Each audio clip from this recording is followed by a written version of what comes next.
मेरा इतना ही कहना है, नई सुबह है, नई शुरुआत है, बात भी नहीं करते। जिक्र आप चंद लोगों का कर रही हैं, वही मैं पूछ रहा हूँ, वो हैं कौन? चंद लोग ही हैं। अब कुछ लोगों को जैसे अब स्टार्स तारे दिन में दिख रहे हैं, अब उनके अपने तारे सितारे पर्टिकुलर वर्ग को पकड़कर आपने अपना नाम तो आप बता नहीं रही हैं। नाम तो आप बता नहीं रही। डर तो नहीं की, डर तो नहीं, जनता बताए, डर तो नहीं की, डर अब उनको है। तो नाम बता। मुझे डर होता तो मैं ये स्टेप दो। अब आप लोग सोच रहे होंगे कि अब हम आराम से 5 साल निकालेंगे और हम में कोई पूछने वाला नहीं है, तो ये चीजें आपको इतनी आसानी से करने दूंगी। मैंने कई सारे इंटरव्यूज आपके साथ किए हैं और मुझे याद है कि एक इंटरव्यू ने कहा था आपने कि मेरा सबसे पसंदीदा लीडर्स राहुल गांधी, कल उसका जन्मदिन था, मुबारकबादी। गांधी जी जैसे काम कर रहे हैं, जो पसंदीदा नेता कौन? पसंदीदा बेहतर प्रधानमंत्री कौन? नरेंद्र मोदी। बनी में लोकप्रिय नेता कौन? काजा राजपूत, जीवनलाल, डॉक्टर रामेश्वर सिंह। आर्टिकल 370 और स्टेटहुड को छीनना कहां तक सही था, कहां तक गलत? आपने स्टेटहुड की डिमांड करी, कई बार आपने कहा कि 370 को छीनना गलत है। बनी के बेहतर एमएलए कौन रहे? पंडित मंगराम शर्मा जी, प्रेम सागर अजीज जी, गुलाम हैदर मलिक जी, मास्टर लालचंद जी, जवाहरलाल नेहरू। भाजपा में शामिल होने के बाद काजा राजपूत हमारे साथ एक्सक्लूसिव बातचीत के लिए जुड़ी हैं। जानते हैं कि किस सोच से इन्होंने कांग्रेस को छोड़ा और कई सारे बड़े और गंभीर आरोप इन्होंने कांग्रेस पार्टी पर लगाया कि वो अक्सर अपने वर्कर्स को, अपने कार्यकर्ताओं को इग्नोर करती है कांग्रेस पार्टी, और उस पर भी होगी बात। और बात कर लेते हैं कि आखिर जो लीडर अक्सर भाजपा के विचारधारों से गुरेज करती थी, उनसे नफरत करती थी, आखिर कैसे आज उनको भाजपा की विचारधारा पसंद आ गई और आखिर क्यों उन्होंने कांग्रेस को अलविदा कहा और भाजपा का दामन थामा। सबसे पहला मेरा सवाल यही है, अक्सर आपने भाजपा के विरुद्ध यहां पर काम किया, उनकी नीतियों को गलत नीतियां साबित करने की कोशिश की, आज कैसे आप उनके विचार आपके लिए लोकप्रिय कैसे हो गए? सबसे पहले बनी की ही सिर्फ सियासत की बात करूंगी। देश विदेश में क्या चल रहा है मुझे नहीं लगता कि उसके ऊपर मैं अभी बात करना अभी इस वक्त ज़रूरी होगा। सिर्फ बनी की सियासत को देखकर मैंने ये कदम उठाया है। मामूली सी कौन सी सियासत? कांग्रेस वाली सियासत या भाजपा वाली सियासत? वो सियासी जो खुद को जो खुद सब कम्युनिटीज़ का रिमोट कंट्रोल कुछ चंद हर कम्युनिटी में जो अपने हाथ में लेकर बैठे हुए हैं कि हम ये रिमोट दबाएंगे और जो आम जनता है वही करेगी। किस लिए? अपने फायदे के लिए। लोगों को उसका क्या फायदा हो रहा है? कुछ नहीं। किस कम्युनिटी को वो लीडर या वो एक वर्कर या जो भी आप सोशल एक्टिविस्ट कहेंगे, किस कम्युनिटी को उन्होंने फायदा दे दिया, आप मुझे वो बताइए। लेकिन वो बात करते हैं कम्युनिटी की, वो बात करते। मेरा सवाल पार्टी पर था, मेरा कम्युनिटी पर नहीं सवाल है। मेरा सवाल सीधा था,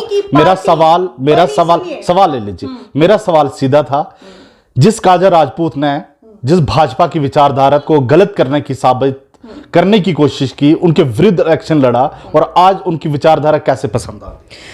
बनी में जब मैं सियासत में आई हूँ, किसी से छुपा नहीं है, आपसे छुपा नहीं है, बनी की जनता से छुपा नहीं है। बाहर के लोग क्या लिख रहे हैं, क्या बोल रहे हैं, मुझे उससे फर्क नहीं पड़ता क्योंकि उनको बनी की सियासत का पता नहीं। मैं सिर्फ बनी के लोगों की बात करती हूँ। जब मैं कांग्रेस में आई हूँ, किस रीजन से आई हूं, कौन लोग मुझे लेकर आए, मैं विचारधारा की बात कर रहा हूं। मैं बात कर रही हूं। अगर मैं वैसे कहूं तो हमारे पहले से हमारे फैमिली या हमारे लोग किसको सपोर्ट करते थे? लालचंद जी थे, हम हमेशा से उनके सपोर्टर रहे, हमारा परिवार हमेशा से उनका सपोर्टर रहा। लेकिन कुछ चंद लोगों ने जो मुझे सियासत में लेकर आए ये कहकर कि हमें इस वक्त ज़रूरत है, आपको चुनाव लड़ना है। उस वक्त मैं बनी की पॉलिटिक्स से ज़्यादा रूबरू नहीं थी, मुझे नहीं पता था कि बनी की सियासत क्या है। मैं एज एक ह्यूमैनिटी पे बिलीव करने वाली इंसान हूँ। मैं ह्यूमैनिटी के ऊपर बात करती हूँ, लोगों की डेवलपमेंट के ऊपर या लोगों के मुद्दे पे बात करती हूँ। मैंने हमेशा अगर काम किया है तो जात पात और पार्टियों से ऊपर बढ़कर मैंने हमेशा बात की है और काम भी किया है। उस वक्त भी मुझे ज़्यादा फर्क नहीं पड़ता था कि मैं कहाँ हूँ, मैं क्या हूँ। मैं तब ये सोचती थी कि मैं कहीं पर भी रहूंगी, मैंने आवाज़ बनना है लोगों की। मैं ये मान के चलूं कि जो काजल राजपूत कांग्रेस में रहकर कांग्रेस के लिए प्रचार करती थी, लेकिन अंदर से अंदर उनको भाजपा की विचारधारा पसंद। देखिए, मैंने जब मैं कांग्रेस में जब कल तक मैं रही, मैंने कब ऐसा कोई मौका दिया कि कोई मुझ पर सवाल खड़ा करे? तब भी यही बनी की जनता थी, तब भी यही लोग थे जो कुछ 10%, मैं आम लोगों की बात नहीं कर रही हूँ, वो जो रिमोट कंट्रोल वाले लोग हैं, तब भी वही सवाल कर, गलत गलत चले गए आप लोग, पार्टी ठीक नहीं है, लड़की तो ठीक है लेकिन पार्टी ठीक नहीं है। अब जब जो रिजल्ट मैंने देखा, मैंने मेहनत की, मैं उन हर एक इंसान के पास गई, हर एक जो भी मुद्दे होते थे मैंने बात करने की कोशिश की, लेकिन एक कुछ चंद चीज़ें उठा के एक विचारधारा के साथ मैं जुड़ी, उनके लिए मैंने काम किया। कहाँ पर मैं पीछे में मैंने चूक कहाँ पर की? एक मुद्दे को उठाकर कि भाई आप जो, मैं अभी खुलकर बात करना चाहूँगी, मैं खुलकर बात करना पसंद करूँगी। एक पर्टिकुलर एक इंसिडेंट, उसके ऊपर मुझे टारगेट कर दिया गया कि आपने उस बच्चे को स्कूल का जो मसला हुआ था, आपने भाई क्यों उसको लीड किया? मैं अगर पॉलिटिक्स में हूं तो मेरे लिए सब कम्युनिटीज, सब लोग मेरे लिए बराबर हैं। मैं किसी एक को लेकर आगे चलती नहीं। अगर वहां पर कोई और कम्युनिटी का बच्चा होता, मेरा तब भी वही स्टैंड होता। गलत को गलत कहना या ना कहना, आप उसको सियासत नहीं बोल सकते। मैं सिर्फ एक बटरिंग करके मैं सियासत करना पसंद नहीं करती, मैं गलत को गलत कहकर ही सियासत करना पसंद करती हूँ। अब वो चाहे मुझे नुकसान दे या कुछ लोगों को अब उसकी मिर्ची लग रही हो, तो मैं नहीं कहती। अब लोगों को दिन में तारे दिखना शुरू हो गए। काजल, आपने कहा कि मेरे लिए सब बराबर है। जब मैं पॉलिटिशियन हूं और मेरे लिए सब कम्युनिटी बराबर है, लेकिन जिस तरह से भाजपा पे कई सारे देश भर में आरोप लगते हैं कि वो मुस्लिम विरोधी पार्टी है, लेकिन एक तरफ सच्चाई ये भी है कि कई सारे जो मुस्लिम कम्युनिटी है वो भाजपा को पसंद करती है, और कई सारे नेता जो हैं वो भाजपा में हैं। और अब कहीं ना कहीं जब आप भाजपा में चले गए हैं, क्या उसी नजरिए से आप देखेंगे, या फिर जिस तरह से आरोप लगाए जा रहे हैं भाजपा के ऊपर कि वो मुस्लिम कम्युनिटी के अगेंस्ट विरुद्ध काम करती है, क्या वो छवि को सुधारने की कोशिश करेंगे? क्योंकि हमने इलेक्शन में भी यहां पर देखा, कई सारे अपोजिशन पार्टियों ने, कई सारे लीडर्स ने भाजपा पर यह आरोप लगाए कि वो मुस्लिम कम्युनिटी के विरुद्ध काम करती। देखिए, हर एक पार्टी का एक कोई वर्ग होता है जिससे उनको उम्मीद होती है। ये किसी एक पार्टी की मैं बात नहीं कर रही हूँ, आप पूरे भारत में देखिए, या कहीं पर एक वर्ग जरूर होता है जिस पर उनको आंखें बंद कर विश्वास होता है, जो उनके साथ जुड़े होते हैं। मुझे भी वही विश्वास था, लेकिन मेरा एक्सपीरियंस जितना रहा, मुझे क्या मिला? धोखा। किस बात पे धोखा? किसने धोखा दिया? आप देखिए, अब आप भी समझते हैं, आप भी, ऐसा नहीं है कि आपको पता नहीं, या जो लोग देख रहे हैं उनसे भी कुछ छिपा नहीं है कि क्या हुआ बनी में। अगर आप एक वर्ग को धोखेबाज करार दे रही हैं, तो वही दूसरी तरफ दूसरा वर्ग भी है उसी तराजू में, तो उनकी तुलना कीजिए कि उनका वोट बैंक कितना आपके पास। मैं वही आपको जवाब दे, धोखा मैं किसी एक पर्टिकुलर किसी को मैं वो नहीं कह रही हूं, मैं बात कर रही हूं कि कुछ लोगों ने जो आम पब्लिक के माइंड में चीजें डाल दी, किसके लिए? अपने फायदे के लिए। मैं सिर्फ उन चंद लोगों की बात कर रही हूं। वो लोग कौन थे? आम जनता, वो सबको पता है। बनी इतना छोटा सा है ना कि बनी में आप यहाँ अपने घर पे कान में भी बात करोगे, वो पूरे इलाके, मैं नहीं जानता ना, पब्लिक जानना चाहेगी वो लोग। पब्लिक खुद बताएगी, पब्लिक खुद बता देगी उसमें कि वो कौन लोग हैं। अब वो लोगों को कितना फायदा दे, क्या पता है कौन?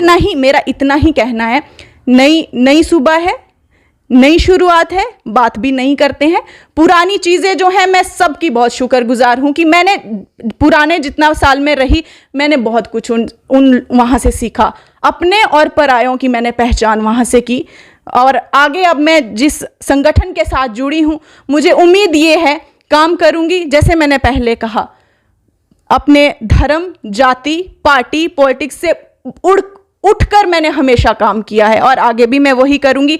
लेकिन मैं उन चंद लोगों को इतना ही कहूंगी कि अगर आप वही जिक्र आप चंद लोगों का कर रही हैं, वही मैं पूछ रहा हूं, वो हैं कौन? चंद लोग ही हैं। अब कुछ लोगों को, जैसे अब स्टार्स, तारे दिन में दिख रहे हैं, अब उनके अपने तारे सितारे बिखर गए हैं, और उनको अब उन्होंने छोड़ दिया है कि अब आप चीजें बात करो, या अब आप मीम्स बना लो, या अब आप फेक आईडीज बना के कमेंट्स कर दो, तो किसी को डाउन कर दो। वो और किसी को पर्टिकुलर टारगेट करके आप ट्रांसफर्स करवा दो, उसको यहाँ पहुंचा दो, टारगेट करो, क्योंकि आपको कम्युनिटी बेस एक किसी पर्टिकुलर वर्ग को पकड़कर आपने अपना नाम तो आप बता नहीं रही हैं। नाम तो आप बता नहीं रही।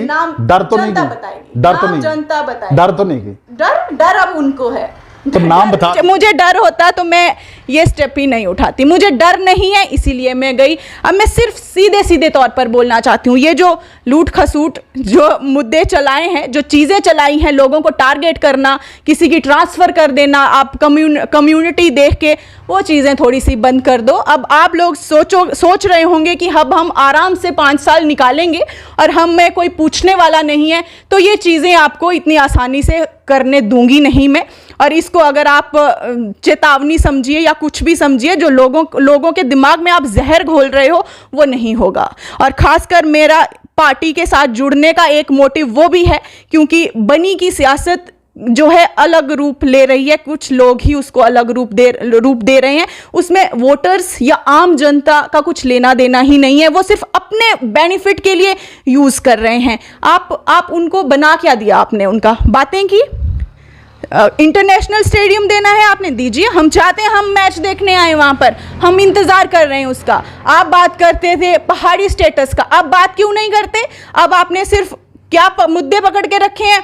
हाँ, मीम्स बना दो, ये किसी का ये पॉइंट उठा के शेयर कर दो, वो आपकी सियासत, इतनी छोटी सियासत आपकी रह गई है। शर्म आनी चाहिए आपको। इतनी छोटी सोच आपकी रह गई है कि जो मुद्दे आपने जिस पे चुनाव लड़े वो भूल गए। अब आप लोगों को मैनिपुलेट कर रहे हो, उसने ये कास्ट ये है, वो कास्ट वो है। आप कहाँ को दिशा, आप एक बात करते हो कि डेवलपमेंट की बात करते थे आप, अब तो वो आप सुनाई देते ही नहीं हो ना। आप रोड लाइए भाई, आप कितनी डेवलप, आप खुद कितने प्रोजेक्ट ला रहे हो यहाँ पर, कितने प्रोजेक्टों पे बात कर रहे हो? बात ही कर रहे हो, वैसे वो सही बोल रही हूँ मैं, बात ही कर रहे हैं, वो काम नहीं कर रहे हैं। और काम अब आपको लग रहा होगा कि हम इसी तरह से आराम से निकालेंगे, तो वो नहीं, अब आपको जवाब भी देना पड़ेगा। और सीधी बात, जो लोग आज बड़ा मैं कहूँ कि सीना चौड़ा करके कि हमें डर नहीं है, हम कुछ भी लिख देंगे, कुछ भी बक देंगे, तो मैं उनको एक सीधी वार्निंग देती हूँ, लिमिट में रहकर हर चीज़ एक्सेप्ट है। पार्टी पॉलिटिक्स को जोड़कर आप कुछ भी लिखोगे, हंसी खुशी से स्वीकार है। लेकिन अगर आपने किसी के भी धर्म, पर्सनल लाइफ को लेकर जो भी मुझे दिख गया, बुरी तरह से पिटेगा वो। और सीधी मैं ये बात बोल रही हूँ, और मुझे किसी चीज़ का डर नहीं है। ये जो गुंडागर्दी फैला रहे हो, ये जो नफरत आप फैला रहे हो, तो कौन फैला रहा है? तो मैं आप सामने देखिए किस तरह की चीज़ें, सपोर्टर हैं जो आज ये नहीं सोच रहे कि हम ये क्या लिख रहे हैं, हम इस चीज़ से सोसाइटी में क्या मैसेज दे रहे हैं, क्या हमारा भी अपना एक घर परिवार या हमारे कोई बच्चे नहीं देख रहे या कोई चीज़, उनको इस चीज़ से लेना। बस पॉलिटिक्स करो आप, लेकिन एक लिमिट में रहकर चीज़ें अच्छी लगती हैं। उससे ऊपर जाओगे तो हम भी तब तक ही चुप रहेंगे जब तक एक लिमिट में चीज़ें रहेंगी। वो लिमिट आप क्रॉस करोगे तो क्रॉस फिर हम भी बहुत कुछ करेंगे। आपने कई बड़े आरोप जो है कांग्रेस पार्टी पे लगाए, इन शॉर्ट में जानना चाहूंगा कि कारण यही था या कुछ और वजह? देखिए, आरोप मैं कहूँगी तो मुझे नहीं लगता कि मुझे अब इतनी बार ये बातें करने की ज़रूरत है। जो भी हुआ सबके सामने हुआ, सबको पता है क्या हुआ है। मैं पार्टी के साथ जुड़ी, कौन लोग मुझे लेकर आए, कैसे मैं कांग्रेस पार्टी के साथ जुड़ी, मैंने क्या काम नहीं किया या मैं लोगों के बीच में गई नहीं, क्या मैंने मुद्दे नहीं उठाए? अगर सवाल वो होता तो मैं समझती कि कमी रही मुझ में, लेकिन कमी तो वो नहीं थी ना। मुझे प्रोग्राम्स दिए गए, टिकट मुझे दी क्योंकि मैंने काम किया था यहाँ पर। मुझ पे कोई किसी ने एहसान नहीं किया कि हम और कोई काम करने वाला है उसको साइड कर रहे हैं या आपको टिकट दे रहे हैं। नहीं, मैंने काम किया था तो वही देखकर मुझे पार्टी ने टिकट दी है। लेकिन उसके बाद का क्या? या तो मुझे प्रोग्राम नहीं देते, मुझे कहते कि आपको खुद करना है, मैं खुद करती। प्रोग्राम दिए गए, सीएम साहब का प्रोग्राम कैंसिल हुआ, आपके प्रतापगढ़ी के प्रोग्राम 2 कैंसिल हुए। कहाँ से लोगों को लगेगा कि आपको वोट आएगा? समर्थन आप दे रहे हो, वहाँ से सपोर्ट आप दूसरे व्यक्ति को कर रहे हो, टिकट आप मुझे दे रहे हो, तो ओपनली करते ना। इस तरह से मुझे क्यों हथियार बनाया? और आपने कहा समर्थन किसी और को दे रहे हो, दे रहे हैं। कहीं ना कहीं आपका इशारा ये है कि कांग्रेस पार्टी ने जितने भी प्रोग्राम कैंसिल किए, कहीं इंडिपेंडेंट कैंडिडेट जो आज नेशनल कॉन्फ्रेंस को जिन्होंने समर्थन दिया, उसको जिताने के लिए नेशनल कांग्रेस ने वो प्रोग्राम सारे कैंसिल तो नहीं किए? देखिए, अब वो पार्टी बता सकती है, लेकिन मैंने जो खुद चीज़ें समझी मैं उसके ऊपर बात कर रही हूँ। अगर मुझे सपोर्ट इग्नोरेंस, यानी कि इग्नोरेंस और जो सपोर्ट आपको नहीं मिली। देखिए, हम छोटे से, मैं कोई बहुत बड़ी लीडर नहीं हूँ, मैं स्ट्रगलर हूँ, ठीक है। मैं कोई बहुत बड़े बैकग्राउंड से नहीं हूँ, मेहनत करती हूँ, अपना काम खोला है, लोन के ऊपर मैं काम कर रही हूँ। अब उन चीज़ों से भी लोगों को कि गरीब घर से कोई आगे बढ़ रही है लड़की तो हम उसको इस तरह से डाउन करेंगे, मुझे उन चीज़ों से फ़र्क नहीं पड़ता। मैं उन चीज़ों से बहुत ज़्यादा अपने आप को ऊपर रखती हूँ। मुझे वो किसी के चंद दो लोगों से बोलने से फ़र्क नहीं पड़ रहा। मैं मेहनत करने पर विश्वास रखती हूँ, और मैं उन बच्चों को भी बोलना चाहती हूँ जो अपने सपने लेकर चलते हैं और इन चीज़ों से डरते हैं कि हमें ऐसे टारगेट किया जाएगा, भला बुरा कहा जाएगा। तो मैं उनको कहती हूँ, आप आगे बढ़िए। ये चंद लोग आपका कुछ बिगाड़ नहीं सकते हैं, क्योंकि कोई भी नहीं चाहता कि गरीब घर से कोई बच्चा आगे निकले और अपनी जगह पे पहुंचे। मेहनत करने से कभी मत घबराइए, और वहां पर आपको कोई क्या बोलता है उससे भी कभी मत डरिए, क्योंकि जब आप कहीं पर पहुंचोगे, जो 20 दिन में आकर जी जाएंगे, उनको क्या पता क्या सियासत है, उनको क्या पता कि लोगों की परेशानियां क्या हैं, उनको क्या पता कि बनी के इलाके के मुद्दे क्या हैं, जिनको अपनी भाषा तक नहीं आती, जिनको अपनी पहाड़ी भाषा बोलने तक नहीं आती, वो कौन से मुद्दों की बात करते हैं कि हमने कम्युनिटी में लोगों को डिवाइड कर दिया, उसके ऊपर टारगेट कर दिया, तो दूसरी कम्युनिटी को खुश कर दिया। आप क्या कर रहे हो उनके लिए? करिए ना, काम करिए, पहाड़ी स्टेटस दीजिए, आप उनको रोजगार दीजिए, आप उनको। आज क्यों बात नहीं करते? आज फिर आप वही एक पर्सन को टारगेट करके अपनी सियासत को 5 साल आगे निकालने के चक्कर में हो, नहीं चलेगा। अब ये काजल, मैंने कई सारे इंटरव्यूज आपके साथ किए हैं, और मुझे याद है कि एक इंटरव्यू में कहा था आपने कि मेरा सबसे पसंदीदा लीडर्स राहुल गांधी। कल उसका जन्मदिन था, मुबारकबादी। राहुल गांधी जी एक बहुत अच्छे, मैं कहती हूँ कि राहुल गांधी जी जैसे काम कर रहे हैं, जो उनकी सोच है, क्योंकि देखिए मैं पूरे देश की बात करती हूँ, पूरी दुनिया की बात करती हूँ। आप कुछ ऐसे, ये पार्टी की बात नहीं मैं कर रही हूँ, आप एक व्यक्तित्व की बात करते हो, है ना, मैं उस बारे में बात करती हूँ। और जब मैं कांग्रेस में थी तो मुझे बीजेपी के भी कई ऐसे लीडर मुझे पसंद थे, जिनके मुझे नीतियाँ बहुत पसंद थी, जिनके मुझे काम बहुत पसंद थे। तो उसमें आप पॉलिटिक्स को नहीं जोड़ सकते। मैं कह रहा हूँ कि जन्मदिन की मुबारकबाद, जन्मदिन की, और भगवान उनको 100 साल की उम्र दे, वो जी की पार्टी को छोड़कर आज कल आप अलविदा कह गए जन्मदिन। उनकी पार्टी को नहीं, उनकी पार्टी को छोड़ा तो चीजें वैसी यहाँ पर बना। राहुल गांधी की विचारधारा, भारत जोड़ो यात्रा, देखिए भारत जोड़ो बहुत अच्छा, मैंने पूरा मैंने काम किया उसमें। वही तो मैं कह रही हूँ, आज जो ये आरोप आप भी लगा रहे हो, जो लोग लगा रहे हैं, जो आप बात कर रहे हो, उस वक्त भी कुछ लोग थे जो, जितने भी सवाल है मेरे, वो सारे लोगों से जुड़े हुए होते हैं। मैं वही बात आपको, वही जवाब, उन लोगों के सवालों के ही जवाब दे रही हूँ। मैंने कहाँ पर कमी रखी, लेकिन कुछ चीज़ें पकड़कर आपने किसी को साइड लाइन ही कर दिया। आप मुझसे फिर क्या एक्सपेक्ट कर रहे हो? मुझसे क्या एक्सपेक्ट करते हो कि मुझे भी उन्हीं चीज़ों को बढ़ावा देना चाहिए? कभी नहीं दूँ। जनता के कुछ सवाल हैं, इंटरव्यू से पहले कई सारे इनबॉक्स में हमें मैसेज आते हैं। कल भी हमने लगातार आपकी खबरें चलाई, उसमें कई सारे हमें इनबॉक्स में मैसेज, कमेंट्स के जरिए हमने ये सारे सवाल उठाए हैं। कुछ छोटे सवाल हैं और मैं चाहूँगा उनके ऊपर आप जल्दी से जवाब दें। और जिस तरह से मैंने कहा कि कल जन्मदिन था राहुल गांधी का, और मुबारकबाद आपने शायद नहीं दी होगी, और जिसकी विचारधारा से आप काफ़ी प्रेरित थी। और पहला सवाल मेरा यही है, या जनता का सवाल लीजिए, आपका पसंदीदा नेता कौन? राहुल गांधी, नरेंद्र मोदी। पसंदीदा नेता मैं कहूँ तो मैं फॉलो करने की मैं बात करूँ तो मैं फॉलो किसी को नहीं करती। मैं किसी की विचारधारा से अपनी विचारधारा को नहीं जोड़ती। मैं खुद की मेहनत पे विश्वास रखती हूँ और खुद की एक विचारधारा और एक विजन। दोनों में से एक चुनना है आपका पसंदीदा नेता कौन? दोनों में से एक चुनना है। राहुल गांधी, अपने अपने आप में दोनों बेहतर हैं।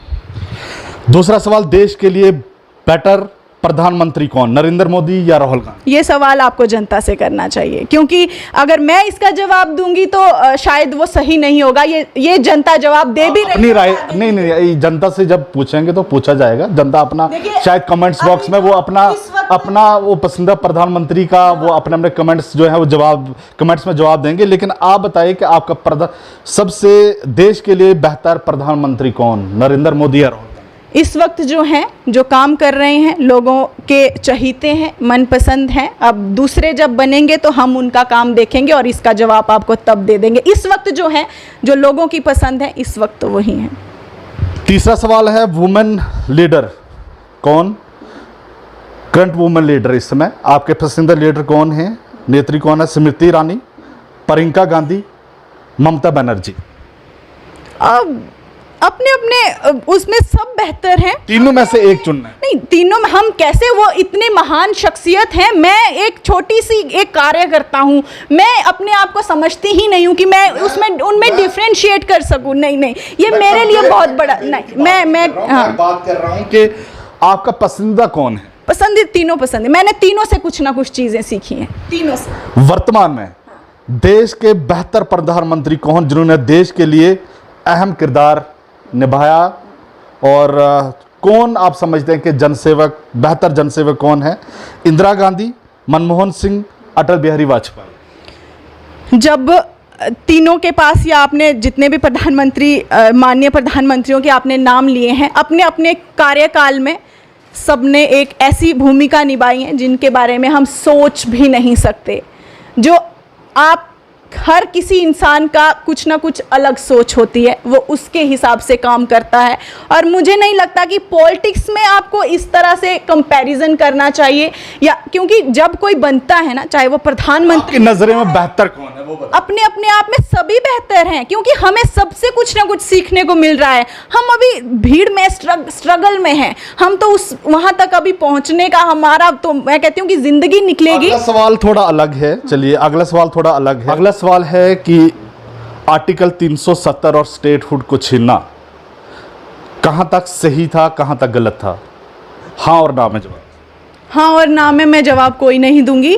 370 एक ऐसा मुद्दा है जो, जिसमें कई लोगों को नुकसान पहुंचा है, और ये सवाल मेरा इसलिए भी था, ये सवाल मेरा इसलिए भी था कि कई बार आपने स्टेटहुड की डिमांड करी, कई बार आपने कहा कि 370 को छीनना गलत था। मैं अपने जो हमारे जम्मू कश्मीर के युवा हैं उनके रोजगार की बात करती हूँ, या अपने जम्मू कश्मीर के हक के लिए मैं बात करती हूँ। मैं आज भी अपनी पार्टी, मैंने जिस संगठन का हाथ थामा है, मैं आज भी उनसे यही रिक्वेस्ट करूँगी, और आगे भी मैं बात यही करूँगी कि जो हमारे जम्मू कश्मीर के भविष्य के लिए सही होगा, वो आप उस पर, क्योंकि उस पर आप लोगों का ज़रूर एक अपना ध्यान लेकर जाएं, और जो नीतियां होंगी वो लोगों को। अगला सवाल है, बनी में लोकप्रिय नेता कौन? काजल राजपूत, जेवालाल लल्हाल, डॉक्टर रामेश्वर सिंह? अब चर्चा ज़्यादा काजल राजपूत की होती है, तो काजल राजपूत ही होगी। चाहे आप, कुछ लोग उसको नेगेटिव में करते हैं, कुछ पॉजिटिव में करते हैं, तो नेगेटिव में भी कर रहे हो तो नाम तो आप सुबह शाम जप ही रहे हो। इसी से जुड़ा एक और सवाल है, बेहतर स्पीकर कौन? खुद को ही मानती हूँ मैं, और जो मैं, बाकी जो भी हैं अपनी अपनी जगह सब सही हैं, लेकिन मैं खुद को ही बोलूँगी, क्योंकि जो मैं लोगों का एक व्यू पढ़ती हूँ तो मुझे, मेरे लिए ज़्यादा पॉजिटिव दिखते हैं। अगला सवाल है, पूर्व में बनी के बेहतर एमएलए कौन रहे? पंडित मंगराम शर्मा जी, प्रेम सागर अजीज जी, गुलाम हैदर मलिक जी, मास्टर लालचंद जी, जेवालाल लल्हाल जी? अपने आप में सब बेहतर रहे, सब बेहतरीन रहे, सब ने। एक चुनना। एक क्यों चुनोगे आप? क्योंकि सब रहे हैं तो सब ने कुछ ना कुछ भूमिका निभाई है। किसी ने थोड़ा किया होगा, किसी ने ज़्यादा कर दिया, इसमें हम क्यों डिफ्रेंशिएट करें किसी को, और क्यों किसी को वो कंपेयर करें? नहीं, सब अपने आप में बेहतर थे, सब ने लोगों के हित के लिए जितना जिसने सोच पाया, जितना जो कर पाया, सब ने किया है। एक आखिरी सवाल आना चाहूँगा कि आगे रहकर काजल किस तरह मुद्दों को उठाएगी, किस तरह, हम जानते हैं कि बेबाकी के साथ आप जनता के मुद्दों को उठाती रही हैं, आने वाले समय भाजपा में रहकर किस तरह से इन मुद्दों को, तमाम मुद्दों के जो जनता के होंगे उनको उठाया जाएगा? जैसे पहले उठाती थी, आगे अब डबल जोश के साथ उठाऊंगी। पहले मैं अकेली थी, क्योंकि मैं जुड़ी तो थी, लेकिन मैंने हमेशा अकेला महसूस किया, कभी लोगों के उससे, तो कभी पार्टी के समर्थन को, अगर मैं कहूँ तो पार्टी की सपोर्ट को लेकर।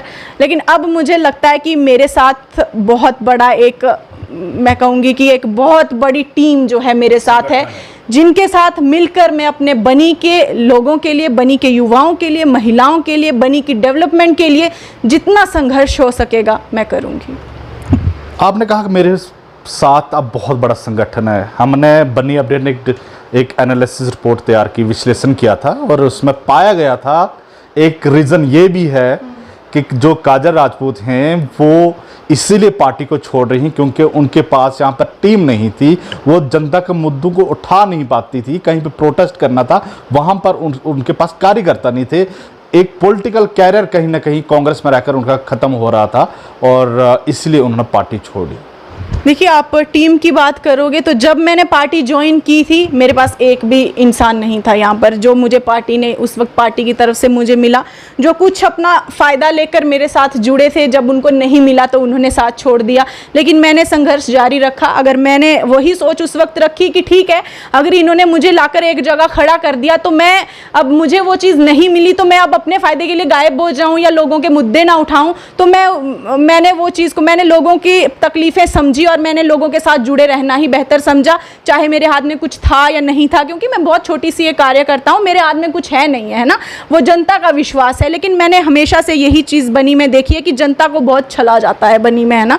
आप कास्टिज्म की बात कर लो या आप धर्म की बात कर लो, तो वो कुछ चंद लोग करते हैं अपने फ़ायदे के लिए, लेकिन आप कितना करोगे, आप एक दिन जल्दी एक्सपोज हो जाते हो। तो मैं उस चीज़ को अपने फ़ायदे के लिए कभी यूज़ नहीं करूँगी, मुझे चाहे जितना मर्जी नुकसान हो। मैंने हमेशा लोगों के हित के लिए बात की है, एक धर्म जाति पार्टी से उठकर, पहले भी और मैं आज भी करूँगी। मेरा यही है कि जो हमारे लोगों के हित के लिए बात करेगा, जो खड़ा रहेगा, मैं उनके साथ मिलकर काम करूँगी। अगर अभी तक मुझे लगता था कि एक जो कांग्रेस का, क्योंकि अपेक्षाएं होती हैं, उम्मीदें होती हैं कांग्रेस के साथ ही, तो मुझे था कि मैं इतनी मेहनत कर रही हूँ तो थोड़ा सा पार्टी का समर्थन मिलेगा तो हम ज़रूर यहाँ पर कामयाब होंगे और लोगों के लिए जैसे मैं लड़ रही हूँ तो फिर मेरे हाथ में कुछ चीज़ें आएंगी तो मैं बेहतरी से अपने इलाके के लिए काम कर पाऊँगी। और मैं उस चीज़ को लेकर बहुत, लेकिन मुझे जो निराशा मिली है वो शायद, और मैं बहुत टूट सी गई थी उन चीज़ों को देखकर, क्योंकि जो मेरी उम्मीदें कुछ लोगों से थी उन्होंने कुछ चीज़ें यूँ उठाकर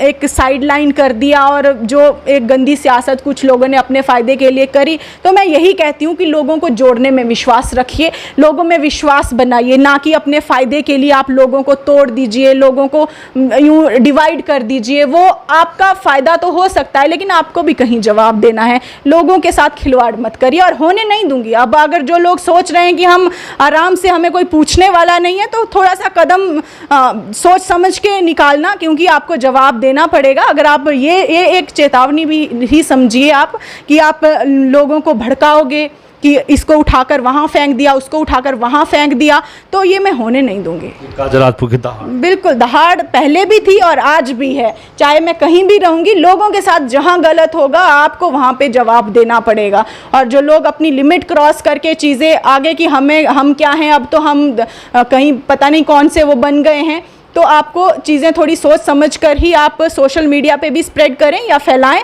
क्योंकि आप एक लिमिट में रहकर सब चीज़ें बहुत अच्छी लगती हैं। क्योंकि मैं पर्सनल कभी किसी को टारगेट नहीं करती और मैं समझती हूँ कि पॉलिटिक्स में आपको करना नहीं चाहिए। अगर आप अपोजिशन में हो, आप सरकार में हो, आप उतना ही उसको बोलिए जितना आपको अंदर से इजाज़त आती है या आपको जो पॉलिटिक्स के हिसाब से एक दायरा रहता है।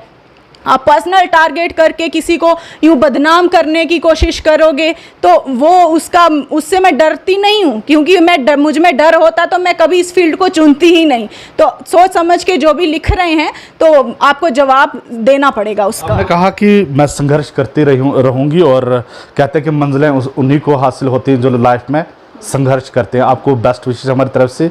भाजपा में नई शुरुआत, एक हम कहेंगे तो पॉलिटिक्स की, एज ए पॉलिटिशियन उस जर्नी की नई शुरुआत के लिए बहुत बहुत शुक्रिया हमारे साथ बात। धन्यवाद। और ये हमारे साथ काजल राजपूत थी, एक्सक्लूसिव बातचीत के लिए जुड़ी थी भाजपा में शामिल होने के बाद। और कई सारे मुद्दों पे हमने बात की और जिस विचारधारा को लेकर ये आगे बढ़ रही थी, जिस विचारधारा को ये गलत करार दे रही थी, और आज उन्हीं की विचारधारा खैर उनको पसंद आ गई। और जिस तरह से उन्होंने कहा कि जिस तरह मैं बेबाकी के साथ लोगों की आवाज़ यहाँ पर बन रही थी, लोगों के मुद्दों को उठा रही थी, जनता के मुद्दों को उजागर कर रही थी, और बेबाकी के साथ इसी तरह बिना डर के आगे भी लोगों की बात, जनता के मुद्दों के मसलों को उठाया जाएगा।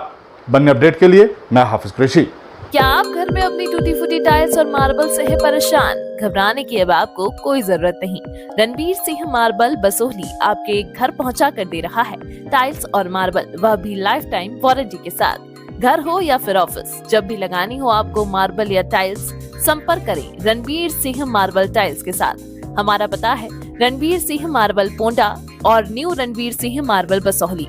कांटेक्ट करें 7006697031 या फिर 9149487308 पर।